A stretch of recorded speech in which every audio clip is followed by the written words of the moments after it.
क्या आपने भी कभी कॉलेज में गैप सर्टिफिकेट के लिए नाम बदलवाने के लिए या सरकारी योजनाओं का लाभ लेने के लिए किसी वकील या टाइपिस्ट से 50 रुपये 100 रुपये देकर एक एफिडेविट यानी शपथ पत्र बनवाया है? और क्या आपने भी बिना उसे पढ़े जहां टाइपिस्ट ने उंगली रखी वहां चुपचाप दस्तखत कर दिए?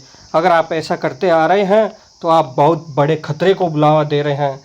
कानून की नज़र में एफिडेविट पर दस्तखत करने का मतलब यह है कि आप गीता पर हाथ रखकर जज साहब के सामने गवाही दे रहे हैं।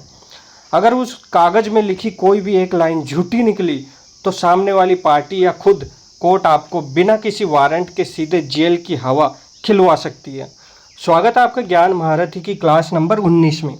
पिछली क्लासेस में हमने देखा कि कोर्ट कचहरी की जंग शुरू करने से पहले विरोधी को लीगल नोटिस की कानूनी मिसाइल कैसे भेजी जाती है और उसका कड़क जवाब कैसे तैयार किया जाता है। आज हमारी प्रैक्टिकल ड्राफ्टिंग सीरीज में हम पोस्टमार्टम करेंगे एफिडेविट यानी शपथ पत्र का। आज हम जानेंगे कि नोटरी और ओथ कमिश्नर में क्या अंतर होता है और झूठा शपथ पत्र देने पर नए कानूनों के तहत कितनी कड़ी सज़ा मिलती है। तो चलिए आज की यह बेहद ज़रूरी क्लास शुरू करते हैं। सबसे पहले समझते हैं एफिडेविट क्या होता है और इसकी कानूनी वैल्यू क्या है। ज्ञान महारथियों, सबसे पहले आसान शब्दों में समझिए कि एफिडेविट क्या है।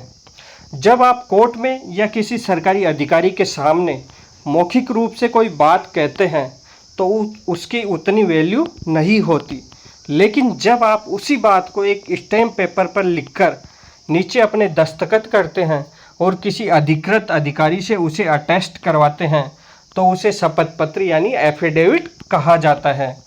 इसका सीधा मतलब यह होता है कि आप पूरी होशो आवाज़ में भगवान को साक्षी मानकर यह कसम खा रहे हैं कि इस कागज़ में जो कुछ भी लिखा है वो मेरी जानकारी में 100% सच है, इसमें कुछ भी छुपाया नहीं गया है। अब बात करते हैं एफिडेविट का सबसे महत्वपूर्ण हिस्सा कौन सा है। हर एफिडेविट के आखिरी में एक पैराग्राफ होता है जिसे सत्यापन यानी वेरिफिकेशन कहते हैं। इसके बिना कोई भी एफिडेविट अधूरा है। यहाँ आपको दोबारा लिखना होता है कि मैं इस तारीख को इस शहर में यह सत्यापित करता हूँ कि ऊपर लिखे सारे पैराग्राफ बिल्कुल सच है। इसके अगर यह पैराग्राफ नहीं है एफिडेविट में तो वह एफिडेविट अधूरा है। अब बात करते हैं नोटरी बनाम ओथ कमिश्नर। एक ऐसा सवाल जो हर लॉ स्टूडेंट्स और आम जनता को हमेशा उलझाता है कि सर एफिडेविट पर दस्तखत कराने के बाद किसके पास जाना है। कोर्ट परिसर में दो लोग बैठे होते हैं, एक नोटरी वाले वकील साहब और दूसरे ओथ कमिश्नर। इन दोनों में अंतर क्या है? सबसे पहले बात करते हैं नोटरी पब्लिक की। ये वो वकील होते हैं जिन्हें केंद्र या राज्य सरकार द्वारा विशेष पावर दी जाती है। इनका काम मुख्य रूप से दस्तावेजों को प्रमाणित करना और कॉमर्शियल या international agreements, power of attorney या सामान्य सरकारी विभागों जैसे नगर निगम, बिजली बोर्ड, यूनिवर्सिटी, तहसील आदि में जमा होने वाले एफिडेविट्स को अटेस्ट करना होता है। ये अपने रजिस्टर में आपकी एंट्री करते हैं और एक गोल मोहर लगाते हैं। अब बात करते हैं ओथ कमिश्नर कौन है और इनका क्या काम है। ये वो अधिकारी और वकील होते हैं जिन्हें सीधे हाई कोर्ट या जिला कोर्ट द्वारा नियुक्त किया जाता है।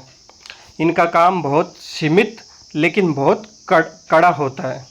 जब भी आपको कोर्ट के अंदर चल रहे किसी केस में कोई अर्जी, याचिका या जवाब दावा दाखिल करना होता है तो उसके साथ जो एफिडेविट लगता है उसे सिर्फ और सिर्फ ओथ कमिश्नर ही अटेस्ट कर सकता है, नोटरी पब्लिक नहीं कर सकता।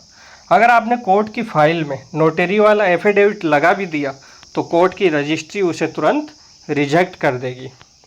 अब एक सवाल है, झूठा एफिडेविट दिया तो क्या सीधे जेल है? ये कड़वा सच है कि बहुत से लोग अनजान भी है कि कई बार लोग कोर्ट में अपनी आय छुपाने के लिए, जैसे मेंटेनेंस के केस में या सरकारी नौकरी पाने के लिए, अपनी जन्म तिथि और या डिग्रियों को लेकर झूठा एफिडेविट दे देते हैं। उन्हें लगता है कि पकड़ा गया तो कह देंगे कि टाइपिस्ट की गलती थी। ज्ञान महारथियों, ऐसा सोचना भी मत। नए कानून बीएनएस यानी भारतीय न्याय संहिता की धारा 229 और 230 जो पहले आईपीसी की धारा 191 और 193 हुआ करती थी।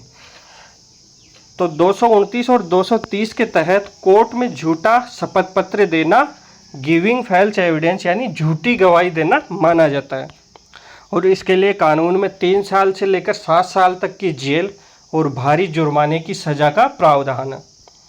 अब बात करते हैं अदालत की विशेष पावर सेक्शन 379 BNSS की। अगर जज साहब को खुद लग जाए कि किसी वकील या क्लाइंट ने कोर्ट को गुमराह करने के लिए जानबूझकर झूठा एफिडेविट फाइल किया है, तो जज साहब नए कानून BNSS की धारा 379, जो पहले CRPC में 340 थी, के तहत पुलिस को तुरंत आदेश दे सकते हैं कि इस व्यक्ति के खिलाफ कोर्ट से धोखाधड़ी करने का मुकदमा दर्ज करके इसे जेल भेजा जाए। इसलिए एफिडेविट पर साइन करने से पहले उसकी एक एक लाइन खुद अपनी आंखों से ज़रूर पढ़ें। तो मेरे ज्ञान महारथियों, आज आपने शपथ पत्र यानी एफिडेविट की कानूनी ताकत, नोटरी और ओथ कमिश्नर का बारीक अंतर और झूठी कसम खाने पर जेल की धाराओं को पूरी तरह समझ लिया है। अब कोई भी टाइपिस्ट या धोखेबाज आपको एफिडेविट के नाम पर बेवकूफ़ नहीं बना पाएगा। अगर आज की यह प्रैक्टिकल और जागरूक करने वाली क्लास आपको दमदार लगी हो तो वीडियो को लाइक करें, इसे अपने परिवार या लो ग्रुप्स में शेयर करें और कमेंट में लिखे एफिडेविट का नियम क्लियर है सर। चैनल को सब्सक्राइब करना मत भूलना, क्योंकि ज्ञान महारथी है आपका सच्चाई का सारथी। मिलते हैं अगली क्लास में, तब तक के लिए जय हिंद, जय भारत।